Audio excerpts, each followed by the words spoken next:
I have with me Will Spencer, and Will is the host of the Renaissance of Men podcast. The Renaissance of Men podcast. And I met Will down at the 21 Summit in Florida a couple weeks ago now at the conference. Very interesting speech. So my producer and I asked him to come on the show. And Will said that people are unaware of the spiritual war between men and women. Will, thank you for coming on. I appreciate it. Thank you so much, Reverend. It's great to be here. Yes, sir. You can just call me Jesse. Okay. And so, what is a Renaissance man? A Renaissance man or the Renaissance of men? Yeah, the Renaissance of men. The Renaissance of men is a 40-year process to rebirth what it means to be a man. So right now, you and I met at the 21 Summit, which is part of what's called the Manosphere. The Manosphere, the way that I see it, is the leading edge of a wave of men recreating in a positive sense what it means to be a man. We started back in the 1980s with Iron John, Robert Bly, the mythopoetic men's movement. That wave carried forward into the pickup artist era in the early 90s the late 90s and early 2000s. That became the red pill manosphere era. Now we're moving into a phase that I think has a lot to say about sovereignty. And so that 40-year process is now beginning to crest into the mainstream of America. And so I call that whole 40-year process of rebirth a renaissance, and that is the Renaissance of men. You said that people are unaware of the spiritual war between men and women. What is that spiritual war? What do you mean by that? That's from a book called The Revolt of the Primitive by Howard Schwartz. He calls it the sexual holy war. And the sexual holy war, he was a psychologist and he was studying the dynamics of men and women working in the workplace. That was his field of study. And he came to realize that the sexual holy war comes from a perspective of feminine omnipotence, where constraint, limitation, and indifference appear as forces of evil. Those are his words. And so the whole idea is that at some point in our recent history, the feminine energy, let's say, took on this own idea of its superiority and has begun pushing back against what it sees as all limitation and all indifference and all constraint. And that has a fundamentally spiritual component to it, and upsetting ultimately the logos, the divine order of God. I think it goes that deep. And that's the war that's being conducted through women towards men as the agents of logos and divine order. And when you say the sexual holy war, you don't mean sex and stuff. You just mean this battle between men and women. Yes, sex is in like what's called gender today. Right. Oh, okay. And you don't believe that a lot of people are aware of this, right? Why aren't they aware? Well, it hides in plain sight. The weapons of the sexual holy war are primarily shame. And we see shame all throughout the media, particularly directed at men. So, for example, the Brett Kavanaugh hearings were a societal shaming exercise where the man has to stand up and answer in front of all these women and doesn't really get a good chance to defend himself, and all the weapons of culture are aimed against him. We see this happening with Will Smith and Jada Pinkett. I don't know if you're familiar with what's going on there. All the details of their love life or lack of love life is being displayed all over the public. That's a societal shaming exercise of Will Smith. What happened to Luke Skywalker in the terrible Star Wars sequels was a shaming of one of America's archetypal heroes. So we see it all around us all the time with men being constantly shamed in the media. We experience it in our everyday lives. Those are the weapons leveled against men in the sexual holy war. And because most of us, myself included, grew up in it, we just can't see it. But once you begin to see it, you see it everywhere. And then when you see the weapons being launched at men, you recognize this is an actual war, unfortunately. That's a good point. Do you think that most men don't see it, or it's the women that see it, but the men don't understand? Actually, I think in most cases, both men and women don't see it. So I was listening to your call with the caller that was just on. Yes. That situation, I think the husband's name is Travis or something. Travis, you come back here, you left a mess. Right. That's fundamentally, that's the wife shaming her husband in front of her son, by the way. And so she doesn't necessarily recognize that she's doing it, and she wouldn't identify it as such. And Travis probably doesn't know either.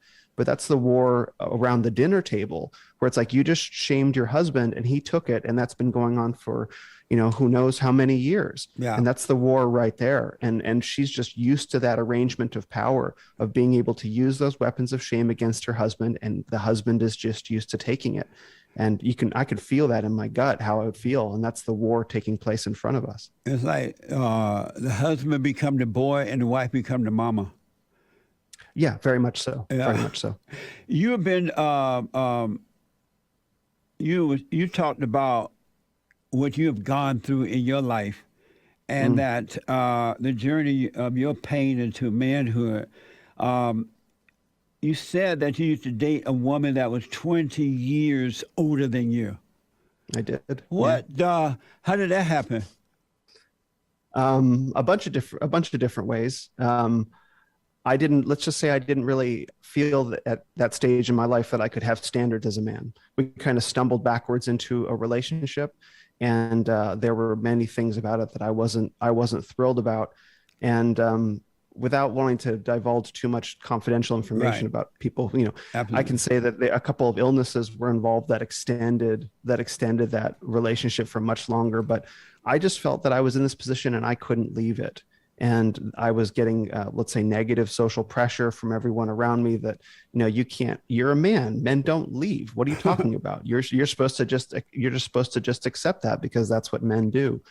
It took me a very long time and a lot of work to overcome that and say, no, men don't need permission. Men live their lives fully and in the light of God, and that's what I'm going to do. And it was one of the greatest decisions I've ever made. And so, while in this relationship, you knew this woman was older. So at some point, you wanted to get out of it, and it was hard to leave because of outside pressure and pressure within yourself.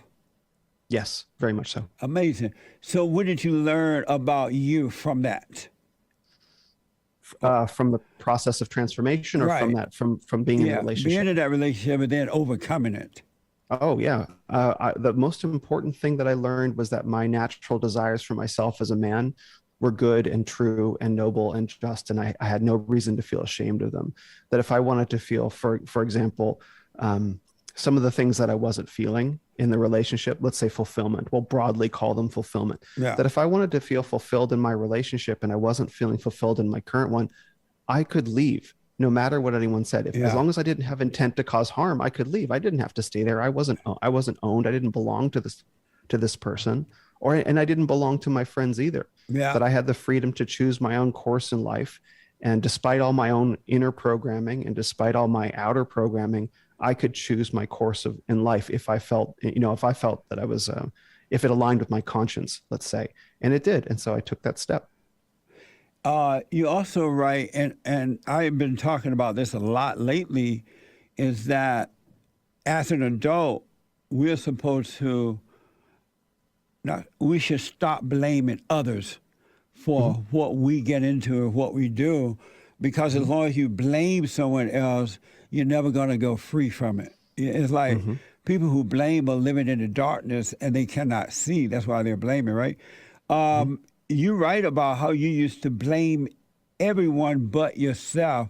First of all, why didn't you blame yourself in the beginning, and what caused you to realize you need to take responsibility for you and stop blaming? I think there was a lack of belief in my own capacity to transform my life. So it's really easy pointing, it's this person's fault, or it's society's fault, or my family's fault, or whatever. It's really easy to point outside and force the outside to take, quote unquote, take responsibility for life. If I didn't believe in my case that I could take on responsibility for my life. But as I grew as a man, as I grew in my integrity, and as I grew in my accountability, first taking small steps and then bigger ones, I came to realize, like, wait a minute, I can actually carry this weight. I can bear this burden. And then I can take all this responsibility for transforming my life back onto myself. And I can say, no, I'm not going to blame the outside world. I'm going to take responsibility. Yeah. And that was the fundamental thing that shifted, was believing in the rightness of my desires and my own capacity to bring them into, I guess, actuality. I didn't know how important it was that one should take responsibility and stop blaming and just really, really, and it doesn't mean you need to go out and tell everyone your business and all that, but you just stop blaming for what you've got yourself into. I didn't understand the freedom of that. I didn't know until I started doing it. I was really Amen. forced to endure it, but I couldn't blame anyone. You know, a lot of things I didn't see what I was getting into, but still I couldn't blame anyone. And because your mind wants you to blame, right? Because as long as you blame, you'll never go free from the situation. And until I realized, hey, there are two sides to every story, but my side, I got to face my part in the situation. I got to face it in order to overcome it. Very much. Very much. So the holy war, how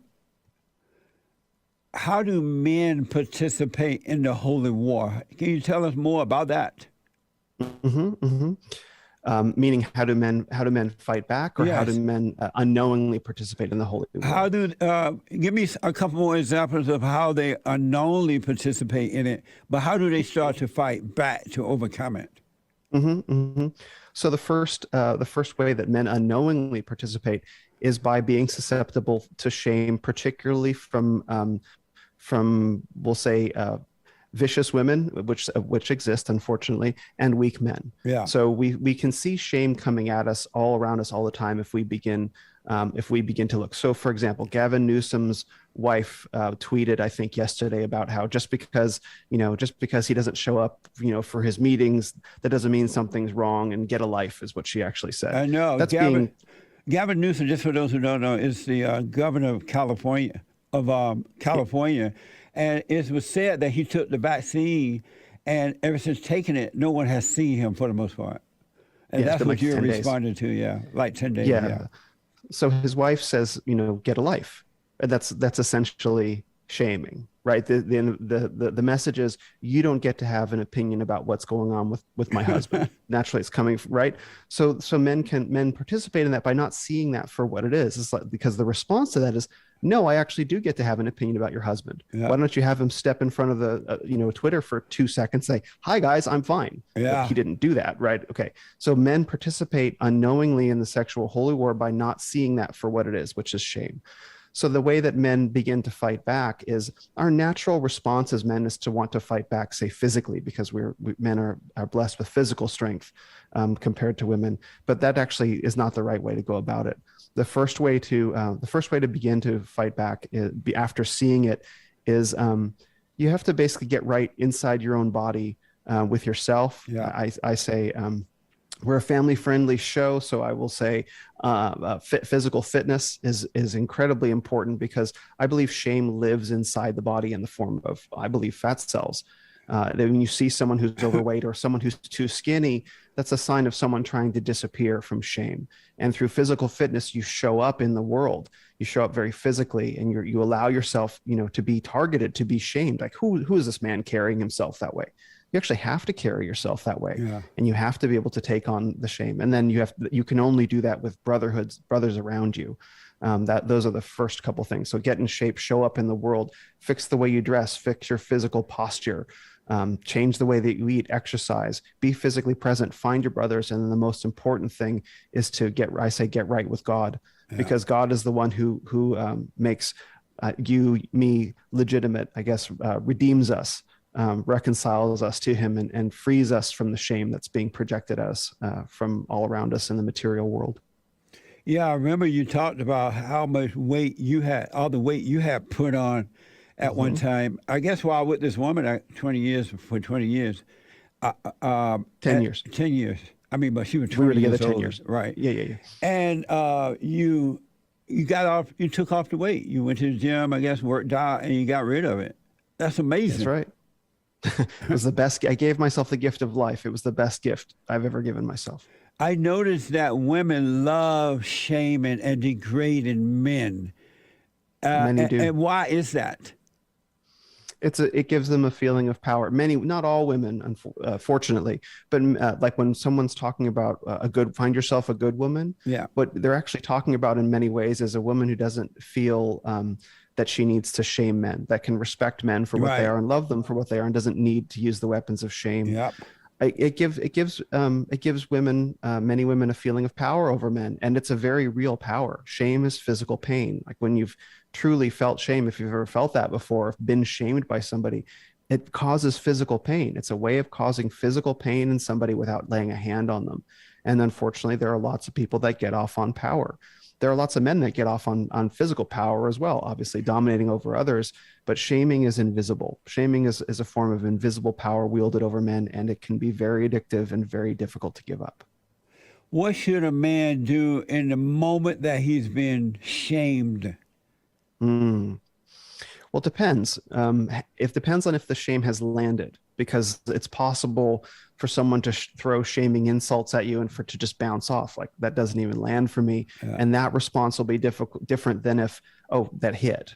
And it would depend on the way the man is being shamed. But to recognize first that he's been shamed is the most important first step. And then to feel that, and then to almost pull it out and throw it back.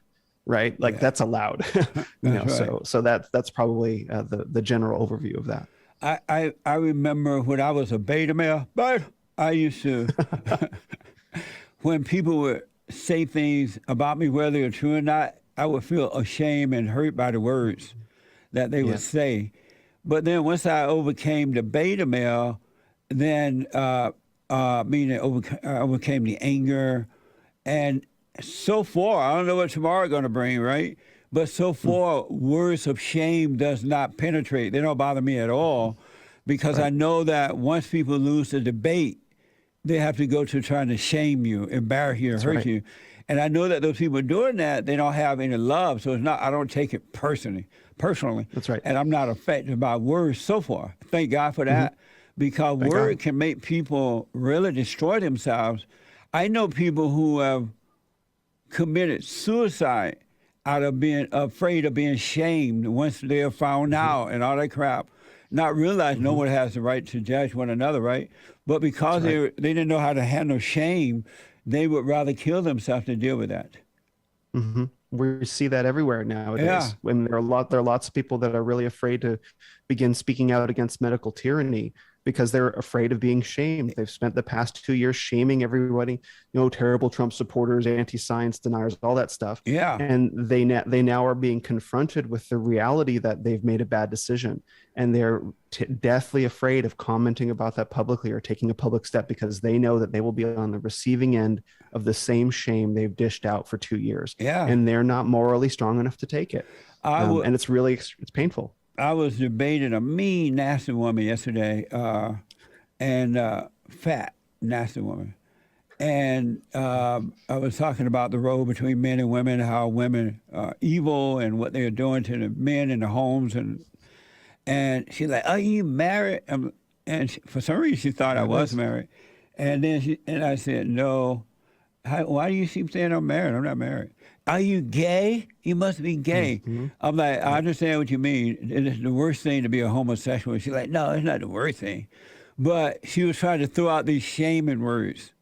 And I felt nothing about it, because I could see the intent of it. And I don't care what people think anyway, but I could see the intent of it.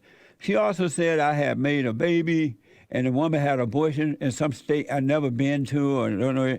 I mean, I'm like, "You're making up all this stuff. You're crazy." Yeah. But a lot of men cannot handle that. They got to overcome the shame. Otherwise, they won't function in this earth. That's right. They'll get fat. They'll eat themselves away. They'll destroy themselves if they're concerned about that kind of stuff. Being shamed.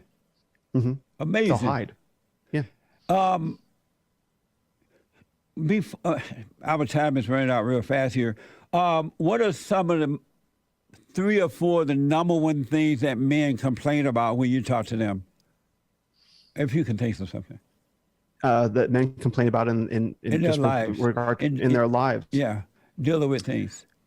I think I think a lot of men struggle with asserting themselves in their lives, standing up in the various situations that they find themselves, whether it be at home or at work or with their friends. A lot of men struggle with that, and there's a shame component to that too, because to really stand up and push back, men can at least have the option of settling things physically. So if you have a physical problem with a man, he's probably not going to shame you. like, okay, let's take this outside is ultimately, what all things can come down to in a man. But long before it gets there, you actually have to be able to stand up and assert yourself. Yeah. And a lot of men struggle with that. I find that a lot of men struggle with isolation. They don't like, and it's a similar face of asserting themselves, but we're all very isolated. We're stuck behind screens, and they don't know where to go to meet men of like mind and like attitude. And that's a real problem, because I think we've all discovered over the past couple of years that our friends and family members who we thought loved us have been willing to abandon us over, say, medical choices. And it's like, that's a real thing. So it's like, where can we go to find men of like mind? And I think a lot of men struggle with their relationship with money. They struggle with understanding what money is, what it's for, where it comes from, in a sense, and how to spend it, and how to respect themselves with their own money. And money is an example of how men do and do not respect themselves. Amazing. And once they learn to see it that way, it helps. So I heard that you really like the poem "If" I do. by Rudyard Kipling. Rudyard Kipling. What do you like about that? Because it's my favorite. It's my total favorite. What do you like about that? Why you like it so much? Well, I like that he was a powerful enough writer that he could have made what he was saying much more complicated and flowery and dense, but instead he made it simple and clear and very, the word that I used was workmanlike. It's something that any man can pick up and read, and it just connects with him immediately. And it sets a standard that we as men all aspire to, that no man can ever reach. No man can ever do all the things that Rudyard Kipling says in that poem, but we all aspire to it. It brings out the best in us. It's an amazing poem. I really, really like it. So, Will, how can the folks reach you, your website, your podcast, whatever you have to give out? Go ahead. You can find my website at renofmen.com. That's RENOFMEN, like Renaissance of Men, but shorter, renofmen.com. You can also go to my linktree/renofmen, and you can find links to my social media feeds on Twitter and Instagram, and my podcast is there as well as all the number of videos I've appeared on YouTube, guest appearances on podcasts and stuff like that. So Linktree, renofmen. Right on. Well, thanks for coming on. It was good to meet you down at the 21 Summit there in Florida, and I enjoyed your speech there, your talk. And thank you for your time, man. I totally appreciate it. Thank you, Jesse. God bless you. All right, you too, buddy. Amazing. Will Spencer, the host of the Renaissance of Men podcast, folks. So check it out. Amazing. And don't forget to like, follow, tweet, subscribe, and share the Jesse Lee Peterson radio show, folks. We really appreciate it. We are at war. It is a spiritual battle for the soul of America. And it's going to take all of us to do it.